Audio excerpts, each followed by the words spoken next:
நம்ம வாழப்பாடி அத்தனூர்பட்டியில Tamil Nadu sub junior kabaddi team national விளையாட போற டீமுக்கான கேம்ப் நடந்துட்டு இருக்குது. அதை பத்தி தான் இந்த வீடியோல பார்க்க போறோம்.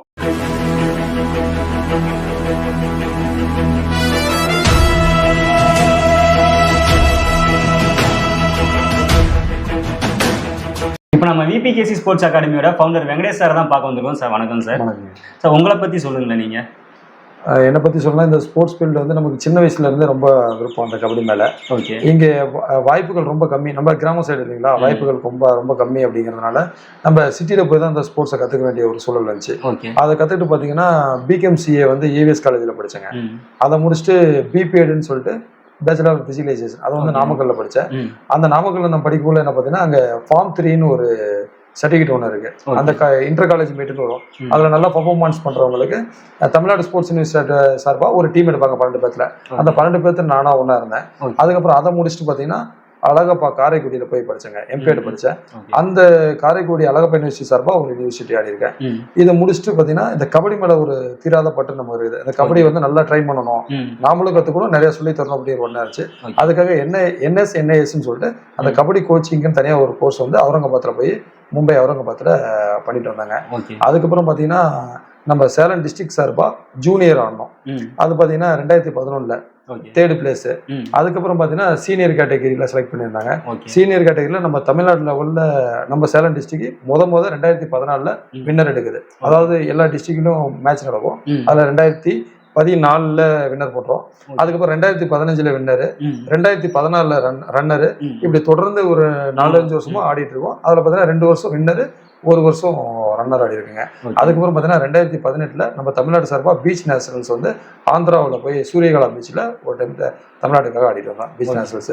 அதுக்கப்புறம் கர்நாடகாவில் பார்த்தீங்கன்னா டிபார்ட்மெண்ட் நேஷனல்ஸும் ஒன்று ஆடி இருக்கேன். 2 நேஷனல்ஸ் ஆடிருக்கோம். இது என்னோட அச்சீவ்மெண்ட் வச்சுக்கலாம். 2 யூனிவர்சிட்டி, ஒரு 3-4 ஸ்டேட் ஆடி இருக்கோம். ஓகேங்க சார்.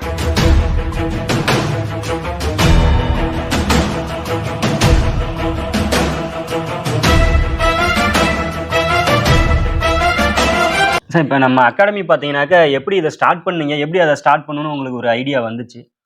இது பார்த்தீங்கன்னா நாங்கள் ஸ்கூல் படிக்கக்குள்ளே இருந்து கபடி மேலே ரொம்ப ஆர்வம் இருந்துச்சு. நான் 11th 12th பார்த்தீங்கன்னா சிங்கிபுரம் கவர்மெண்ட் ஸ்கூலில் தான் படித்தேங்க. ஓகே. அதுக்கப்புறம் அங்கேருந்து படிக்கக்குள்ளேயே ஏதாவது நம்ம ஒரு ஸ்போர்ட்ஸில் அச்சீவ் பண்ணணும்னு ஒரு எண்ணம் இருந்துச்சு. ஆனால் அதுக்கான வாய்ப்பு இங்கே இல்லை. அங்கே பார்த்தீங்கன்னா சேலம் சைடில் தான் நிறைய கிளப் இருந்துச்சு. கிளப்னா ஒரு கோச் இருப்பாங்க, மார்னிங் ஈவினிங் ப்ராக்டிஸ் இப்படி தான் பண்ணணும் அப்படின்னு சொல்லி கொடுப்பாங்க. அந்த மாதிரி நம்ம சரௌண்டிங்கில் அப்போ இல்லை. ஓகே. அப்படிங்கக்குள்ள நான் என்ன பண்ணேன், இங்கேருந்து சேலம் போய் டெய்லியும் கற்றுக்கிட்டு இருந்தேன். கற்றுக்கிட்டுக்குள்ள எனக்கு ஒரு டெய்லியும் ஒரு 100 ரூபாய் செலவாகிட்டு இருந்துச்சு. நான் அதை கற்றுக்கிட்டு பண்ணிட்டு இருந்தேன். அதை முடிச்சுட்டு என்ன பண்ணா நாமக்கல் இந்த மாதிரி வெளியில காலேஜெல்லாம் படிக்க ஆரம்பிச்சேன். படிக்க ஆரம்பிக்குள்ள சரி நம்ம கத்துக்கிட்டோம், நம்மள சுத்தி இருக்கிறவங்க இந்த மாதிரி ஃபெசிலிட்டி இருக்காதுல்ல, கஷ்டப்படுறாங்களா அப்படின்னு சொல்லிட்டு 2015 இந்த கிளப் ஆரம்பிச்சோம். அப்போ வந்து நான் எம்பிஎட் காரைக்குடியில் எம்பிஎட் படிச்சுட்டு இருக்கேன். செகண்ட் இயர்ல நான் வந்து இந்த கிளப்பை வந்து 2015 ஆரம்பிக்கிறேன். 2014 பார்த்தீங்கன்னா NISன்னு ஒரு கோர்ஸ் இருக்கு. அதாவது இந்த கபடி எப்படி சொல்லி தருது அப்படிங்கிறதுக்குன்னு ஒரு தனிப்பட்ட ஒரு கோர்ஸ் இருக்கு, கோச்சிங். அது வந்து பார்த்தீங்கன்னா அவுரங்காபாத்தில் நான் முடிச்சேன் 2014. அதை முடிச்சுட்டு உடனே என்ன ஆச்சுன்னா நான் ஒரு கிளப் ஸ்டார்ட் பண்ணணும் அப்படிங்கிற ஒரு எண்ணம் வந்துச்சு. அப்படி ஸ்டார்ட் பண்ணாதான் அந்த கிளப் பண்ண வச்சிங்களா. கிளப் ஆரம்பிச்சு இப்போ ஒரு 10 வருஷம் ஆயிடுச்சு. ஓகே. இப்போ இந்த சரௌண்டிங்ல நிறைய ஸ்டூடெண்ட் வந்து ப்ராக்டிஸ் பண்றான். இந்த சரௌண்டிங் மட்டும் இல்லாத தமிழ்நாடு ஃபுல்லா எல்லா டிஸ்ட்ரிக்ட்ல இருந்தும் இங்கே தங்கி ப்ராக்டிஸ் பண்ற அளவுக்கு ஃபுட் அண்ட் அகாமடேஷன் அங்கே நாங்கள் ரெடி பண்ணியிருக்கோம். சார் இப்போ இங்கே இருக்கிற ஸ்டூடெண்ட்ஸ்லாம் பார்த்தீங்கன்னாக்கா சொல்லி தரது, இங்கே தங்க வைக்கிறது எல்லாமே ஃப்ரீயாக பண்ணி கொடுத்துட்டு இருக்கிறீங்க. இதுக்கு வந்து உங்களுக்கு யாராவது சப்போர்ட் பண்ணுறாங்களா இல்லை நீங்கள் தனியாகவே பண்ணுறீங்க? ஸ்டார்டிங்கில் ஆரம்பிக்கக்குள்ள சப்போர்ட் இல்லாத நான் தனியாக தான் பண்ணினேன். ஒரு 2-3 வருஷம் அப்படி பண்ணேன். அதுக்கப்புறம் மேரேஜ் ஆயிடுச்சு. எங்கள் அகாடமியை மாற்றக்குள்ள என்னன்னா எங்கள் மாமனார் சைட்ல இருந்து கொஞ்சம் சப்போர்ட் வந்துச்சு. இப்போ பசங்க படுத்துக்கிற டைல்ஸ் போடுறதோ, தண்ணி வசதிக்கு போரு, இந்த மாதிரி ஒரு சில சப்போர்ட்லாம் அவங்க ஃபுல்லாக முழுமையாக இருந்து எங்களுக்கு பண்ணி கொடுத்தாங்க. அப்புறம் அது இல்லாத இப்போ தன்னார்வலர்கள் இருக்காங்களா, இப்போ வாழப்பாடியில் பார்த்தீங்கன்னா லைன்ஸ் கிளப் நிறுவனர் சந்திரசேகரன், அவர்கிட்ட அப்புறம் அப்ரோச் பண்ணக்குள்ள அவர் எங்களுக்கு இப்போ இந்த சப் ஜூனியர் நேஷனல்ஸ் கேம்புக்கு என்ன பண்ணாருன்னா ஒரு 20,000 ஸ்பான்சர் பண்ணாரு. இந்த மாதிரி பண்றாரு. அதுக்கப்புறம் பாலான்னு சொல்லிட்டு அவரு நம்ம அகாடமிலேருந்து எந்த ஸ்டூடெண்ட் போனாலும் எப்பயுமே ஜிம் அவங்கள்ட்ட ஃப்ரீ தான், பே பண்ணுறது இல்லை, ஃப்ரீ.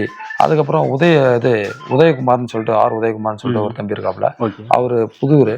அவர் இப்போ வந்து நம்ம அகாடமியில் வந்து செக்ரட்டரியாக ஜாயின் பண்ணிருக்காரு. ஜாயின் பண்ணதுலேருந்து அவர் நமக்கு கொஞ்சம் ஹெல்ப் பண்ணுறாரு. அந்த பிக்கப் தரதுலேருந்து மேட்சை கூட்டு போகிறது வருது, சின்ன சின்ன ஹெல்ப். இப்போ எல்லாருமே பழைய ஸ்டூடெண்ட் எல்லாம் இப்போ ஒருங்கிணைத்து இப்போ ஒரு அடுத்த லெவலில் நோக்கி போயிட்டு இருக்கோம். ஓகே. பழைய ஸ்டூடெண்ட் வந்து வெளியே போனவங்களும் இப்போ சப்போர்ட் பண்ணுறாங்க. 10 இயர்ஸ்க்கு முன்னாடி போன ஒரு சில ஸ்டூடெண்ட், ஒரு எல்லாரும் பண்ணுறதுல ஒரு சில ஸ்டூடெண்ட் இப்போ நம்ம கூப்பிட்டுருக்கோம். எல்லாரும் அவங்களால முடிஞ்ச சப்போர்ட் பண்ணிட்டு இருக்காங்க. Okay sir. இப்போ ப்ராக்டிஸ் பண்ணிட்டு இருக்காங்களா, இந்த கேம்பை பற்றி சொல்லுங்களேன் கொஞ்சம். இந்த கேம்ப் வந்து பார்த்தீங்கன்னா தமிழ்நாடு பயிற்சி முகாம், இது தமிழ்நாடு கேம்ப்பு. ஓகே. கிட்டத்தட்ட தமிழ்நாட்டில இருந்து எல்லா 38 டிஸ்ட்ரிக்ட்ல இருந்து 350 பேர் பார்ட்டிசிபேஷன் பண்ணாங்க சேலத்தில். அதுல இருந்து ஃபில்டர் பண்ணி நம்ம தமிழ்நாடு என்ன பண்ணாங்க அப்படின்னா அமைச்சூர் கபடி கழகம் வந்து 25 பேர் ஃபைனல் பண்ணாங்க. ஓகே. அந்த 25 பேரும் பார்த்தீங்கன்னா 7/11/2025 இருந்து 23/11/2025 இங்கே கேம்ப்பு. இந்த கேம்ப் முடிச்சிட்ட உடனே மறாவது நாள் 24ஆம் தேதி வந்து இந்த டீம் தமிழ்நாடு சார்பாக தேசிய போட்டி கலந்துக்கிற டீம் வந்து 27 இருந்து 1ஆம் தேதி வரும் ஹரியானாவில் தேசிய போட்டிக்கு கலந்துக்க போகுதுங்க.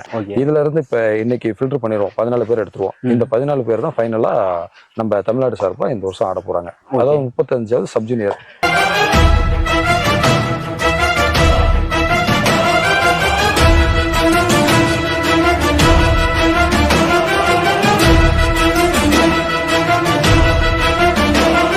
இப்போ தமிழ்நாடு அளவில் பார்த்தீங்கன்னாக்கா நிறைய அகாடமி இருக்குது. அதில் நம்ம விபிகேசி அகாடமியை வந்து அவங்க செலக்ட் பண்ணதுக்கான காரணம் என்ன? நம்ம ஸ்கூல் கேட்டகரியை பொறுத்தவரை தொடர்ந்து 4 வருஷமா டிஸ்ட்ரிக்ட் வின்னர் போய் ஸ்டேட் பண்ணிட்டு இருக்கோம். ஸ்கூல் பிளேயர்ஸ் வந்து நம்மகிட்ட நல்லா இருப்பாங்க, தரமா இருப்பாங்க. ஓகே. நாம வந்து ஒரு அப்ரோச் பண்ணோம், ஒரு வருஷம் நாங்கள் தமிழ்நாடு கேம்ப் எடுத்து நாங்கள் சிறப்பாக பண்றோம் அப்படின்னு சொல்லிட்டு டிஸ்ட்ரிக்ட் அசோசியேஷன் கிட்ட செக்ரட்டரிட்ட கேட்டோம். அவர் வந்து ஸ்டேட் செக்ரட்டரி ரெஃபர் பண்ணாரு. ஒரு டைம் சான்ஸ் கொடுக்கலாம்னு சொல்லி சொன்னாங்க. பெட்டரா பண்ணுவாங்க, நல்லா பண்ணிட்டு இருக்காங்க. அதே மாதிரி அந்த கோச்சிங்க்கு என்ஐஎஸ்ன்னு தனியாக ஒரு கோர்ஸ் இருக்கு, அதை நம்ம முடிச்சிருக்கோம். அப்புறம் மாஸ்டர் ஆஃப் பிசிக்கல் எஜுகேஷன் சொல்லிட்டு இந்த ஸ்போர்ட்ஸ் சம்மந்தப்பட்ட இதே நம்ம படிச்சிருக்கோம். அதனால நம்ம வாய்ப்பு கொடுத்துருக்காங்க. அதே மாதிரி நம்ம டிஸ்ட்ரிக்ட் சார்பாக தொடர்ந்து 4 வருஷம் ஆடி இருக்கோம். அதில் பார்த்தீங்கன்னா நம்ம சேலம் டிஸ்ட்ரிக்ட் 2 வருஷம் வின்னர் எடுத்திருக்கு ஸ்டேட்ல, 1 வருஷம் ரன்னர். கண்டினியூஸாக ஒரு அச்சீவ்மெண்ட் கொடுத்துருக்கோம். அதனால நமக்கு ஒரு சான்ஸ் கொடுத்துருக்காங்க. சார், இப்போ இங்கே இதெல்லாம் பார்த்தீங்கன்னாக்கா நிறைய கப்பு இருக்கு. இதெல்லாம் எங்கே வாங்குந்து, யார் வாங்குந்து? இது பார்த்தீங்கன்னா நாங்கள் ஆடுற காலத்தில் நாங்கள் ஆடிட்டு இருந்தோம். நாங்கள் ஆடி கொஞ்சம் கப்ஸ்லாம் வாங்கினோம். அதுக்கப்புறம் 2015 கிளப் ஆரம்பிச்சு இல்லைங்களா, கிளப் ஆரம்பிச்சு தமிழ்நாடு ஃபுல்லாக நம்ம டீம் மேட்சுக்கு போகிறோம். அங்கங்கே ப்ரைஸ் வின் பண்ணுறது, கப்பை கொண்டு வந்து பொதுவான ஒரு இடம் அகாடமி தான், அது கரெக்டான இடம். அங்கே கொண்டு வந்து எல்லாரும் வச்சிருவோம். ஒவ்வொரு இங்கன்னு இல்லை, தமிழ்நாடு ஃபுல்லாக எந்த டிஸ்ட்ரிக்ட் வேணாலும் மேட்சுக்கு போவோம். அங்கேருந்து விளாண்டு ஜெயிச்ச கப்பு அதெல்லாம். சார், இப்போ இங்கே எந்தெந்த மாதிரி ட்ரைனிங் கொடுக்குறீங்க? இங்கே கிரவுண்டில் மட்டும் தான் கொடுக்குறீங்களா இல்லை வெளியும் ஏதாச்சும் கொடுக்குறீங்களா? கிரவுண்டில் வந்து பார்த்தீங்கன்னா ஃபிட்னஸ், பேசிக் ஃபிட்னஸ், ரன்னிங் இந்த மாதிரி கொடுக்குறோம். அதுக்கப்புறம் ஸ்ட்ரென்த்தனுக்காக என்ன பண்ணோம் அப்படின்னா, வாழப்பாடியில் நண்பர் ஜிம் வச்சிருக்காரு. அவர் வந்து தமிழ்நாடு பாடி பில்டர், அவர் ஃபிட்னஸ் ட்ரைனராக இங்கே ஒர்க் பண்ணுறாரு. அவர் வந்து நிறைய ஜிம் வச்சு பண்ணிட்டு இருக்காரு. அவர் வந்து நமக்கு ஃபிட்னஸ், நம்ம ஸ்டூடெண்ட்டுக்கு அவர் தான் ஃபிட்னஸ் ட்ரைனர், அவர் கொடுக்குறாரு. அதுக்கப்புறம் பார்த்தீங்கன்னா ஹில்ஸ் ட்ரைனிங் பார்த்தீங்கன்னா பெல்லாப்பாடி அந்த மாதிரி நம்ம மலைகளை யூஸ் பண்ணிக்கிறோம். ஸ்டெப்ஸ்ன்னு பார்த்தீங்கன்னா குப்பகொண்டபுரம் மலை, டிஃப்ரெண்ட் லொகேஷன்ல பசங்களுக்கு நம்ம ட்ரைனிங் கொடுக்குறோம். அதனால அவங்களுக்கு ஒரு மோட்டிவேஷனா இருக்கும். அதனால நம்ம கொடுக்குறோம். ஸ்போர்ட்ஸ் மேனுக்கு பார்த்தீங்கன்னா ஸ்பீடு, என்டூரன்ஸ், ஃபிளெக்சிபிலிட்டி, ஸ்ட்ரென்த் எல்லாமே வேணும். அப்படிங்குள்ள ஒவ்வொரு இடம் நாங்கள் சூஸ் பண்ணி அங்கே நாங்கள் ப்ராக்டிஸ் கொடுத்துட்டு இருக்கோம். ஓகே. ஒரே இடத்துல பண்ணாத டிஃப்ரெண்ட் ஒகேஷனில் நாங்கள் ப்ராக்டிஸ் கொடுத்துட்டு இருக்கோம். ஓகே சார், இப்போ நம்ம வாழப்பாடி ஏரியாவில இருந்து எத்தனை பேர் இந்த அகாடமி மூலியமா வெளியே போயிருக்காங்க, வெளியே அச்சீவ் பண்ணியிருக்காங்க? இப்போ பார்த்தீங்கன்னா 2015 நம்ம கிளப் ஆரம்பித்தோம். ஓகே. கிளப் ஆரம்பித்தா ஒரு 5 வருஷத்துல அகாடமியை மாற்றிட்டோம். அதுலேருந்து பார்த்தீங்கன்னா டோட்டலாக நம்ம டிஸ்ட்ரிக்ட் பர்டிகுலராக கிடையாதுங்க, தமிழ்நாடு ஃபுல்லாக எல்லா ஸ்டூடெண்ட் வரோம். இதுவரை தமிழ்நாடு ஃபுல்லாக பார்த்தீங்கன்னா 89 பேர் ஸ்கூல் காலேஜில் ஃப்ரீ சீட்டில் படிக்கிறோம். ஃப்ரீ சீட்டே வாங்கி ஸ்போர்ட்ஸ் கோட்டாவில் எல்லாமே ஃப்ரீ சீட்டில் படிக்கிறோம். அதுக்கப்புறம் பார்த்தீங்கன்னா 2016 உதயசூரியன் சொல்லிட்டு இங்கே நம்ம பேலூர் ராமநாதபுரம், அவன் தான் ஃபர்ஸ்ட் டிபார்ட்மெண்ட் நேஷனல்ஸ் வந்து கர்நாடகாவில் ஆடினான், எலக்ட்ரிக் போர்டுக்காக ஆடினான். அதுக்கப்புறம் பார்த்தீங்கன்னா 2018 அவன் பெட்ரேஷன் கப் ஒன்று ஆடினான். 2 நேஷனல்ஸ் பார்த்தீங்கன்னா அவன் மட்டுமே ஆடி இருக்கான். அதுக்கப்புறம் அத்தனூர்பட்டியில் அலெக்சாண்டர்னு சொல்லிட்டு அவன் 2017 first Mumba bro kabaddi camp அவன் அட்டன் பண்ணான் நம்ம கிளப்ல இருந்து. அதுக்கப்புறம் பார்த்தீங்கன்னா முகில்னு சொல்லிட்டு ஒரு பையன் போலீஸ் ஆயிருக்காப்ல, பிசிக்கல் ட்ரைனிங் இங்கே தான் பண்ணாப்ல, இப்போ எஸ்ஐயா இருக்காப்ல. அப்புறம் 2-3 பேர் போலீஸ் ஆயிருக்காங்க. கிட்டத்தட்ட ஒரு 13 பேர் பக்கமா நம்ம அகாடமி மூலியமா ஸ்போர்ட்ஸ் கோட்டாவில் போலீஸ் ஆயிருக்காங்க பசங்க. அதுக்கப்புறம் சிவான்னு சொல்லிட்டு இப்போ நம்ம கண்கட்டி ஆளா அங்கே சிவான்னு சொல்லிட்டு அவன் 2 வந்து ஜூனியர் நேஷனல்ஸ் கேம்ப் அட்டன் பண்ணியிருக்கான். இப்போ ஏவிஎஸ் காலேஜில் யூனிவர்சிட்டி வாங்கிட்டு இப்போ எஸ்ஐ எக்ஸாமுக்கு அவன் படிச்சுட்டு இருக்கான். அதுக்கப்புறம் பிரதீப்னு சொல்லிட்டு ஒரு தம்பி பார்த்தீங்கன்னா ஸ்கூல் ஸ்டேட் அடிக்காப்ல. சேலம் டிஸ்ட்ரிக்ட் லெவலில் பார்த்தீங்கன்னா தொடர்ந்து 4 வருஷம் ஸ்கூல் கேட்டகரி நம்ம தான் வின்னர். இதுக்கு முன்னாடி பார்த்தீங்கன்னா சேலம் சிட்டியில் தான் வின்னர் எடுத்துகிட்டு இருந்தாங்க. நம்ம வந்து நம்ம நல்லா ஸ்டார்ட் பண்ணி வந்ததுலேருந்து தொடர்ந்து 4 வருஷம் நம்ம தான் வின்னர். இது வரலாம் டிஸ்ட்ரிக்ட்ல யாரும் தொடர்ந்து 4 வருஷம் வின்னர் எடுத்ததே கிடையாது. நம்ம தான் ஃபர்ஸ்ட் டைம் எடுத்திருக்கோம். ஸ்கூல் கேட்டகரி நம்ம டீம் எப்பயுமே ஸ்ட்ராங்காக வச்சிருக்கோம். ஓகேங்க சார், அந்த பேசிக் வந்து சின்ன பசங்கள்ல இருந்து கொண்டு போகலாம் அப்படிங்கிறதுக்காக நீங்கள் முயற்சி பண்ணி அந்த பேஸ் மட்டும் நல்லா இருக்கணும் அப்படிங்கிறதுக்காக நம்ம அதை பண்ணிட்டு இருக்கோம். ஓகேங்க சார். அப்புறம் இந்த வருஷத்துல என்னன்னா கேர்ள்ஸ் டீம் ஆரம்பிச்சிருக்கோம். வெளியில வந்து கேர்ள்ஸ் கோச் கொடுத்து விட்டோம். நல்ல பெர்ஃபார்மன்ஸ் அவுட்ஸ்டாண்டிங்காக இருந்துச்சு. அதனால இந்த வருஷத்துல இருந்து கேர்ள்ஸுக்கு நம்ம கொடுக்குறோம். பொண்ணுங்களுக்கு கோச்சிங் கொடுக்குறாங்கிறீங்க. இப்போ பொண்ணுங்கும் போது நம்ம கிராமத்து சைடில் இருக்கிறோம். இந்த ஏரியாவில் வந்து பேரண்ட்ஸ் கிட்ட இருந்து எப்படி சப்போர்ட் இருக்கு? சப்போர்ட் பண்றாங்களா இல்லை ஏதாச்சும் அப்ஜெக்ஷன் தெரிவிக்கிறாங்களா? இல்லை ஆல்ரெடி ஸ்போர்ட்ஸ்மேனாக இருக்கிறவங்க என்ன பண்ணுறாங்கன்னா கொண்டு வந்து விட்டுறாங்க. அதே மாதிரி ஸ்போர்ட்ஸில் வில்லிங் இப்போலாம் வந்து முன்ன மாதிரி இல்லை, இப்போ கொஞ்சம் வில்லிங்காக இருக்காங்க. அதனால பேரண்ட்ஸ் வந்து ஆர்வமாக விடுறாங்க. அதே மாதிரி வெளியிலேருந்து இப்போ பெரம்பலூர்லேருந்து ஒரு பொண்ணை கொண்டு வந்து விட்டுருக்காங்க. இப்போ அகாடமி இது ஒரு 10 இயர்ஸாக இருக்குது. பசங்க நம்மகிட்ட கொஞ்சம் டிசிப்ளினாக பார்க்க, நம்ம இந்த ஒன் சைடு ஹேர் கட்டு கூட நம்ம அலோவ் பண்ண மாட்டோம். டிசிப்ளின் ரொம்ப பார்க்கறதுனால இங்கே போனால் பொண்ணுங்க நல்லாயிருக்கும், அச்சீவ் பண்ணணும் அப்படின்னு சொல்லிட்டு பொண்ணுங்களை இப்போ கொண்டு வந்து விட்டுறாங்க. இப்போ 6 மாதம் தான் ஆச்சு. 2 பொண்ணுங்க இப்போ நம்ம சேலம் டிஸ்ட்ரிக்ட் சார்பாக ஆடி சிஎம் டிராஃபியில் வின் பண்ணி 2 பொண்ணுங்க ஸ்டேட் ஆடி இருக்காங்க. இப்போ இந்த கபடியில் சேர்றதுனால என்னென்ன பெனிஃபிட் இருக்குது அவங்களுக்கு? ஆரோக்கிய ரீதியாகவும் சரி, இல்லை அவங்களோட ஃபியூச்சர் ரீதியாகவும் சரி, எந்த அளவுக்கு அவங்களுக்கு பெனிஃபிட் இருக்குது? இப்போ நல்ல கொஷின். இது பழங்காலத்தில் வந்து பெருசாக வந்து வாய்ப்புகள்லாம் கம்மியாக தான் இருந்துச்சு. இப்போ வந்து வாய்ப்புகள் அதிகம். எப்படின்னா இவா சீரிஸ் இருக்கு, ப்ரோ கபடி இருக்கு, அதே மாதிரி பார்த்தீங்கன்னா கஸ்டம்ஸில் வேலை இருக்கு, அதுக்கப்புறம் இன்கம் டேக்ஸ், போஸ்டல் எல்லா அப்பாயின்மெண்ட்டும் போட்டிருக்காங்க. போலீஸு இந்த மாதிரி அப்பாயின்மெண்ட் கிடைக்குது. இப்போ எல்லாருமே நல்லா படிக்கிறது இல்லை, ஓரளவுக்கு ஆவரேஜாக படிக்கிறோம். ஸ்போர்ட்ஸில் இன்ட்ரெஸ்ட்டாக இருக்கான். ஸ்போர்ட்ஸில் இன்ட்ரெஸ்ட்டாக இருக்கும், நல்லா இப்போ ப்ராக்டிஸ் பண்ணி நான் பண்ணணும் அப்படின்னா இவ்வளோ பெனிஃபிட்ஸ் இருக்குது. இப்போ பார்த்தீங்கன்னா எக்ஸாம்பிளுக்கு இந்த இயரில் அண்டர் 18 கேட்டகரியில் நம்ம போய் ஒருத்தன் போனால், அந்த கேட்டகரியில் பார்த்தீங்கன்னா ஒரு பொண்ணு கார்த்திகான்னு சொல்லி இந்தியா ஆடி இருக்காங்க. இந்தியா ஆனதுனால அந்த பொண்ணுக்கு சென்னை, அந்த பொண்ணு கண்ணகினார், அந்த பொண்ணுக்கு பார்த்தீங்கன்னா கவர்மெண்ட்லேருந்து 25 லட்ச ரூபா கொடுத்துருக்காங்க. அதுக்கப்புறம் கட்சி சார்பா அங்கே 5 லட்சம் 10 லட்சம்னு சொல்லிட்டு அந்த பொண்ணுக்கு பல இடத்துல இருந்து மணி வந்திருக்கு. அப்புறம் இப்போ ஒரு நிறுவனம் பார்த்தீங்கன்னா 25 லட்ச ரூபாய்க்கு போட்டு ஒரு வேன் வாங்கி கொடுத்துருக்காங்க. அது இல்லாத இப்போ கவர்மெண்ட் சைட்ல இருந்து இண்டோர் கட்டி கொடுத்துருக்காங்க. அதுக்கப்புறம் அந்த அகாடமி டெவலப் ஆகணுங்கிறதுக்கு, அந்த கிளப் டெவலப் ஆகணும்னு 4 லட்ச ரூபா நிதி கொடுத்துருக்காங்க. அந்த பொண்ணு பார்த்தீங்கன்னா ரொம்ப புவர் ஃபேமிலிக்கு ஏகப்பட்ட ஃபண்டு. அந்த பொண்ணு தான் இப்போ இந்தியா ஆடி இருக்கு. அந்த மாதிரி நிறைய வாய்ப்பெல்லாம் இருக்கு. ஓகே, பெண்களுக்கு நிறைய வாய்ப்பு இருக்கு, நிறைய முன்னேற்றங்கள் இருக்கு. அப்படி இல்லை, அது ஒண்ணு. இன்னொன்னு பாத்தீங்கன்னா இப்ப இருக்கிற ஜென்ரேஷனுக்கு எதை சாப்பிடணும் எதை சாப்பிடக்கூடாதுன்னு தெரியாத இருக்கிற ஜென்ரேஷன் ஒண்ணு.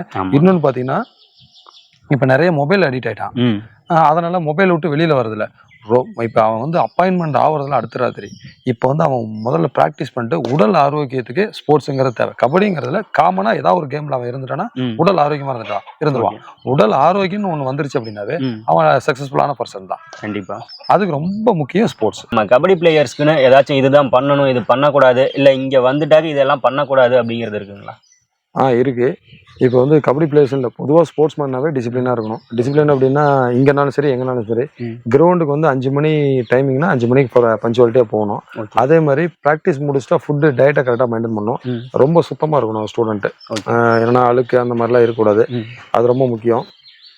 அதே மாதிரி டயட்டை ஃபுல்லாக மெயின்டைன் பண்ணணும். இதை தான் சாப்பிடணும், இதை சாப்பிடக்கூடாது, இதை சாப்பிட்டா இதுதான் தேவை. எக்ஸாம்பிள் பார்த்தீங்கன்னா நம்ம பால் சாப்பிட்றோன்னா அது என்ன பெனிஃபிட்டு, கால்சியம் சத்து இருக்குது. அதே மாதிரி உளுத்தம் பருப்பு உடம்புக்கு நல்லது, கால்சியம் என்னென்ன நமக்கு தேவையில்லைங்கிறது ஸ்போர்ட்ஸ்மேன் கண்டிப்பாக தெரிஞ்சு வச்சிருக்கணும். அதே மாதிரி ப்ராக்டிஸ் வந்து லீவ் போடக்கூடாது. மார்னிங் செக்ஷனாக இருந்தாலும் சரி, ஈவினிங் செக்ஷனாக இருந்தாலும் ஒரு நாளைக்கு 2 செக்ஷன் ப்ராக்டிஸ் பண்ணுறோன்னா அதில் வந்து ரொம்ப டிசிப்ளினாக இருக்கும், டெடிகேஷன் இருக்கணும். ஓகே, ஃபங்க்ஷனு நல்லது கெட்டது எல்லாத்துக்கும் நம்மளால போக முடியாது ஸ்போர்ட்ஸ்மேனால. நம்ம லைஃபே வேற மாதிரி இருக்கும். Morning practice, evening practice, match, Saturday சண்டேனா மேட்ச், இந்த மாதிரி இருக்கும். நம்ம வேற மாதிரி இருக்கும். அந்த மாதிரி நம்ம ஒரு கட்டமைப்பு பண்ணினா மட்டும்தான் ஒரு மிகப்பெரிய அச்சீவ்மெண்ட் பண்ண முடியும்னு வச்சுங்களேன். ஓகே, இப்போ சாப்பாடு பார்த்தீங்கன்னா எந்த மாதிரி சாப்பாடுலாம் எடுத்துக்கணும்? சாப்பாடுன்னு பார்த்தீங்கன்னா ஹெல்த்தி ஃபுட்டு. டெய்லியும் வந்து பார்த்தீங்கன்னா ஃப்ரூட்ஸ் எடுத்துக்கணும். ஓகே, அதே மாதிரி கொண்டைக்கடலை எடுத்துக்கலாம், பச்சை பயிறு, முட்டை, இந்த மாதிரி ரைஸ் வந்து கம்மியாக சேர்த்துக்கணும். வெஜிடபிள்ஸ் கொஞ்சம் அதிகமாக நம்ம எடுத்துக்கணும். தேவையில்லாத இந்த பேக்கரி ஐட்டம்ஸை அவாய்ட் பண்ணிடணும். கண்டிப்பாக அதை அவாய்ட் பண்ணிக்கணும். அதே மாதிரி ஸ்வீட் அதிகமாக எடுத்துக்கூடாது. ஸ்வீட்னா சர்க்கரை இதெல்லாம் வந்து அதிகமாக எடுத்துக்கூடாது. நாட்டு சர்க்கரை கம்மியாக எடுத்துக்கலாம். அந்த மாதிரி தான் எடுத்துக்கணும். ஓகே, ஃபுட்டே நம்ம டிஃப்ரெண்ட்டாக இருக்கணும். அந்த ஃபுட்டுக்கு இதுக்கு இது பண்ணக்கூடாது. ஏன்னா இப்போ அந்த காலத்தை பொறுத்தவரைக்கும் மேக்ஸிமம் ஃபுட்டு ஹெல்த்தியாக இருந்தது. இந்த காலத்தில் ஹெல்த்தி ஃபுட்டு நம்ம சொல்கிற அளவுக்கு ஒன்றும் இல்லை. அதுலேயுமே இந்த ஃபாஸ்ட் ஃபுட்டு அது இதுன்னு லொட்டு சாப்பிட்டு உடம்பு இன்னும் வந்து ஹெல்த் இல்லாத போகுது இப்போ இருக்கிற ஜென்ரேஷனுக்கு. அதனால் வந்து எது நல்ல ஃபுட்டுன்னு நம்ம கண்டிப்பாக தெரிஞ்சுக்கணும். ஓகே, மெயினாக நிறைய சாக்ரிஃபைஸ் பண்ணி ஆகணும். ஆமாம், கண்டிப்பாக. ஓகே, பண்ணனா தான் அவன் ஸ்போர்ட்ஸ்மேன். இப்போ நம்ம விபிகேசி அகாடமியில இருந்து நேஷனல்ஸ் ஆடின ஒரு பிளேயர் தான் பார்க்க போகிறோம். ப்ரோ உங்கள் பேர்? எஸ் ராமலிங்கம். ஓகே ப்ரோ, இப்போ நீங்கள் இங்கே வந்து ஜாயின் பண்ணது எப்போ ஜாயின் பண்ணீங்க? இங்கே ஜாயின் பண்ணி ஒரு 3 இயர்ஸ் ஆகுது. 3 வருஷம் ஆகுது. அதுக்கு முன்னாடி என்ன பண்ணிட்டு இருந்தீங்க? உங்களோட ஸ்கில் எது மாதிரி இருந்துச்சு? இங்கே வந்ததுக்கு அப்புறமா எப்படி மாறி இருக்கு? இதுக்கு முன்னாடி இந்த கபடி ஃபீல்ட்லேயே இல்லைண்ணா, ஹாக்கின்ற ஒரு கேமில் இருந்தேன். ஓகே, அங்கே விளாண்டுட்டு இருந்தேன். அதுக்கப்புறம் தான் இந்த மணிக்கு கபடி மேலே ஒரு இன்ட்ரெஸ்ட் வந்து சரி வந்து பேசிக்கிங்கே இங்கே இருந்து தானே கற்றுக்கிட்டேன். பேசிக்காக இங்கே இருந்தால் கற்றுக்கிட்டீங்க. எப்படி ஹாக்கியிலேருந்து இதுக்கு ஒரு இது சேஞ்ச் ஆனீங்க? அங்கே ஸ்கூலில் இருக்கப்ப கொஞ்சம் இது மேலே இன்ட்ரெஸ்ட் வந்துச்சுண்ணா. அப்படி ப்ரோ கபடி இந்த மணிக்கு பார்க்குறப்ப நம்மளும் உதாசில் ஆடணும் அப்படின்னு சொல்லி ஒரு இன்ட்ரெஸ்ட் வந்துச்சு. அதனால வந்து இங்கே வந்த 3 வருஷத்தில் நீங்கள் நேஷ்னலுக்கு போயிருக்கிறீங்க. வந்து ஃபர்ஸ்ட் வருஷமே ஸ்கூல் ஸ்டேட் விளாண்டாச்சுண்ணா. ஓகே, அடுத்து 2வது வருஷமும் ஸ்கூல் ஸ்டேட் விளாண்டியாச்சு. அடுத்து சிஎம் டிராஃபி ஸ்டேட் போய் சென்னையில் விளாண்டு வந்தோம். அதுக்கடுத்து இப்போ ஜூனியர் ஸ்டேட் ஒன்று விளாண்டுருக்கோம். ஓகே அடுத்து அண்டர்-18 நேஷனல்ஸ் ஒன்று விளாண்டுருக்கோம். Okay okay super. நார்மலாக பார்த்தீங்கன்னா எல்லா இடத்துலையும் தரையில தான் ப்ராக்டிஸ் பண்ணுவாங்க. அதுக்கும் மேட்டில் ப்ராக்டிஸ் பண்ணுறதுக்கும் என்ன வித்தியாசம் இருக்குது? நிறைய இடத்துல வெளியில் போய் விளாட்றப்ப அதிகமாக இப்போதைக்கு தமிழ்நாட்டுக்குள்ளே மேட்டில் அதிகமாக நடத்துகிறாங்க. அதனால மேட்டில் கொஞ்சம் ப்ராக்டிஸ் பண்ணோம்னா அதை பற்றி நல்லா கொஞ்சம் ஸ்பீடு வரும். அப்படி அதில் இருக்கும். மேட்டில் அதிகமாக விளாட்றவங்களுக்கு அடி உள்காயம் நிறையா படும். மண்ணில் விளாட்றவங்களுக்கு அவ்வளோ மேலாக அடிபட்டுரும். உள்ளுக்குள்ளே எதுவும் ஆகாது, அவ்வளோ சீக்கிரத்தில் எதுவும் ஆகாது. அதான். ஓகே. இங்கே மேட்டில் ப்ராக்டிஸ் பண்ணுறீங்களா நீங்கள்? வாரத்துக்கு ஒரு 2 நாள் 3 நாள் பண்ணுவாங்க. சரி ஓகே ப்ரோ. இப்போ நீங்கள் வந்து தொடர்ந்து இந்திய டீமுக்கு செலக்ட் ஆகணும்னு சொல்லி நான் கேட்டுக்கிறேன். வாழ்த்துக்கள். தேங்க்ஸ்ண்ணா.